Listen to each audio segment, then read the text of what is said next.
Assalamualaikum warahmatullahi wabarakatuh. Perkenalkan, nama saya Arif Rahman Aulia Jamnawi, NIM 320008 dari Prodi Pendidikan Bahasa Indonesia. Baik, pada kesempatan ini saya ingin menjelaskan satu materi tentang teks narasi.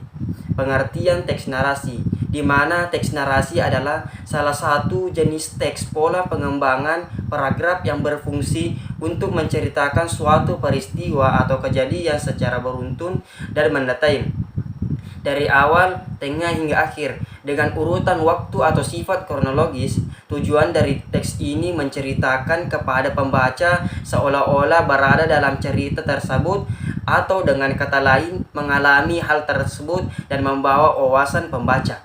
Selain itu, teks narasi dapat berupa fiksi, imajinasi, maupun non-fiksi. Narasi yang bersifat fiksi sanggup menciptakan pengalaman estetis, menghibur, sekaligus memberikan wawasan kepada pembaca, sehingga jenis teks ini termasuk yang paling banyak digemari. Terhadap tiga hal tersebut, utama dari teks narasi: tokoh, kejadian, dan latar, ruang atau waktu. Adapun jenis-jenis teks narasi ada tiga, yaitu yang pertama, teks narasi eksposisi. Teks narasi ini bersifat untuk memberikan informasi mendetail secara runtur agar dapat menambahkan wawasan pembaca. Seperti teks cerita ini, seseorang, tokoh, biografi, dan peristiwa yang bersejarah. Tokoh yang diceritakan pada umumnya hanya satu tokoh, peristiwa yang diceritakan berkaitan dengan tokoh tersebut berdasarkan fakta yang bersifat objektif, bukan subjektif yang memengaruhi ataupun fiktif, mulai dari lahir hingga kabar paling terharunya, sehingga dapat dikatakan teks ini yang bersifat ilmiah. Teks kedua yaitu teks narasi subjektif. Teks narasi jenis ini bersifat untuk memberikan maksud atau pengaruh, pesan atau amanah tertentu kepada pembaca. Tujuannya dari teks ini, narasi jenis ini memberikan subjektif untuk menggerakkan hati pembaca mempercayai hal tersebut, dengan hal cara penyajiannya membuat pembaca seolah-olah melihat dan mengetahui maksud tulisan dan penulis. Teks ketiga yaitu teks narasi arsetik. Teks narasi jenis ini dapat bersifat fiksi maupun non-fiksi.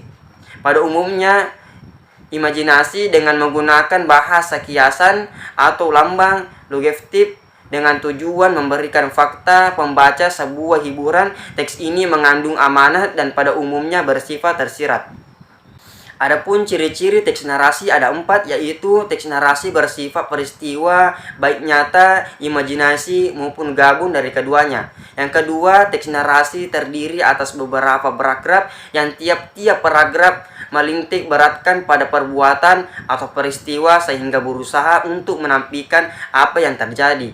Yang ketiga, teks narasi disusun berdasar kronologi ataupun urutan waktu yang di dalamnya terdapat konflik agar menarik. Yang keempat, pada salah satu jenis teks narasi terdapat unsur amanat di dalamnya. Selanjutnya, struktur teks narasi.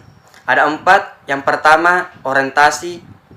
Pada bagian ini, penyajian teks narasi terdiri atas tokoh, penokohan, latar tempat, latar cerita, latar waktu, latar suasana, dan unsur-unsur lainnya yang erat kaitannya disajikan pada bagian awal.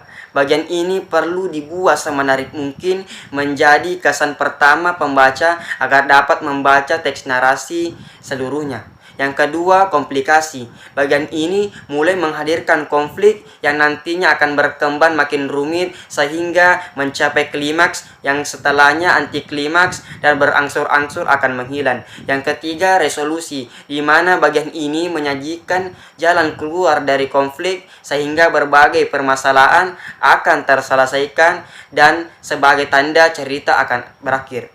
Yang keempat, koda atau ending.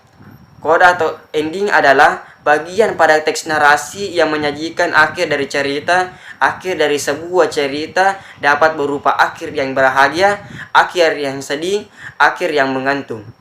Terima kasih. Mungkin inilah sampai saya sampaikan. Lebih dan kurangnya mohon dimaafkan. Akhir kata, wabillahi taufiq was sa'adah. Assalamualaikum warahmatullahi wabarakatuh.